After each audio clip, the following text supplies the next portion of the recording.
လက်ရှိ MPN အင်ဒိုနီးရှားမှာကစားနေတဲ့ BDR အသင်းဟာတမိုင်းတစ်လျှောက်ဒုတိယအကြိမ်အောင်မြင်ဆုံးနေရာကိုရောက်ရှိဖို့အတွက်အင်ဒိုနီးရှားမြေမှာအချိန်တော်တော်ကြာလိုင်းနဲ့အပြောင်းလဲရင်းနဲ့ကြာရှုံးမှုများစွာနဲ့ခက်ခဲကိုကြိုးစားခဲ့ရတယ်။အဲ့တော့ BDR အသင်းရဲ့အကောင်းဆုံးအချိန်တွေကိုတစ်ချက်သွားကြည့်လိုက်မယ်ဆိုရင်လေတိုက်အသေးချမ်းတဲ့ ESP Laner Repo ကိုပြင်းမြင်ရလိမ့်မယ်။သူတို့အသင်းအနေနဲ့ဘယ်အသင်းမဆိုကောင်းကောင်းဒုက္ခပေးနိုင်ပြီးအနိုင်ရခဲ့ရင်လည်း Repo စီကလေတိုက်မဲ့အရာကိုလူတွေအကုန်လုံးကစိတ်ဝင်စားနဲ့စောင့်ကြည့်နေရတဲ့အထိကိုပြောလို့ရတယ်။ဒါက MPN အင်ဒိုနီးရှားရဲ့ Season 7မှာသူတို့ရဲ့အကောင်းဆုံး Prime ကိုရောက်ရှိခဲ့ပြီး Repo, KYY နဲ့ Brand တို့လိုလက်စွာတဲ့လူငယ်တွေနဲ့အကောင်းဆုံးပုံစံကိုပြသပြီး Grand Final မှာတော့ Evo Legend လို့အသင်းကို 4-2 ဆိုတဲ့ရလဒ်နဲ့ရှုံးနေက MPN စုနဲ့လွဲချော်ခဲ့ပေမဲ့ MSC 2021ကိုတက်ရောက်ခဲ့တာကသူတို့ရဲ့အောင်မြင်မှုတစ်ခုကိုပြသနိုင်ခဲ့တယ်။အဲ့နောက် MSC 2021မှာတော့ BDR အသင်းအနေနဲ့အုပ်စုအဆင့်တွေမှာတော်တော်လေးရုန်းကန်လိုက်ရသလို Lower Bracket Quarter Final မှာလည်းမလေးရှားအသင်းတစ်သင်းဖြစ်တဲ့ RSG အသင်းကို 2-1 ဆိုတဲ့ရလဒ်နဲ့ရှုံးနေကအဆင့် 5-6 နေရာနဲ့သာပြန်လာပြီးနောက်ပိုင်း BDR အသင်းရဲ့အောင်မြင်မှုတွေကတဖြည်းဖြည်းနဲ့ကိုမှိမ့်မိန်သွားခဲ့တယ်။အဲ့အစားပြီး BDR အသင်းရဲ့ MPN Season တွေကိုကြည့်လိုက်မယ်ဆိုရင်အဆင့် 5 နဲ့ 8 ကြားမှာတော်တော်လေးကိုရုန်းကန်လိုက်ရပြီးလိုင်းနဲ့အပြောင်းလဲများစွာနဲ့ Season 12 မတိုင်ခင်ထိကို BDR အသင်းဆိုတာအသင်းသေးတသားဖြစ်ပြီးနောက်ပိုင်း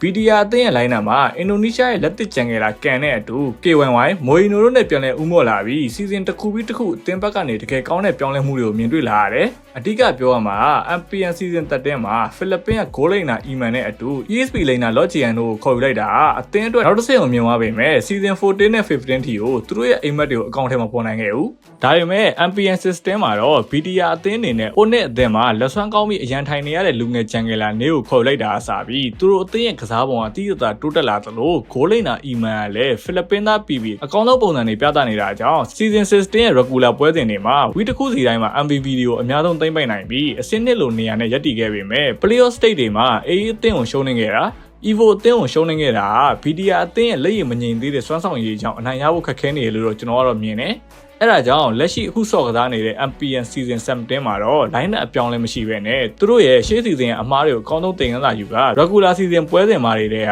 နိုင်ရမယ့်အသင်းတွေကိုအနိုင်ယူပြီး playoff stage တွေမှာဆိုရင်သူတို့ရဲ့ခက်ခဲတဲ့ပြိုင်ဘက်တွေဖြစ်ခဲ့တဲ့ Evo, Team Liquid Indonesia နဲ့အကောင်းဆုံးပုံစံတွေကိုပြသပြီး MSN ဝင်ခွင့်တနေရာတော့စားလောင်နေတဲ့ Gifan လို့အသင်းကို 4-1 ဆိုတဲ့ရလဒ်နဲ့အပြတ်အသတ်အနိုင်ယူကျော်ဖြတ်က Grand Final လို့ပွဲစဉ်ကိုတက်ရောက်နိုင်ခဲ့ရုံနဲ့မဟုတ်ဘဲ MSC 2026ကိုပါတက်ရောက်နိုင်ခဲ့တာသူတို့ရဲ့အရင်ကနောက်ဆုံးအောင်မြင်မှုလို့ပြောရမယ် MSC 2021အထက်အခု BDR အသင်းက MSC 2026မှာရောဘာတွေလုပ်ပြနိုင်မယ်လို့ထင်လဲ brother တို့ရဲ့ BDR အသင်းပေါ်ထင်မြင်ချက်တွေကိုလည်း comment မှာဝင်ရောက်ရေးသားခဲ့လို့ရပါတယ်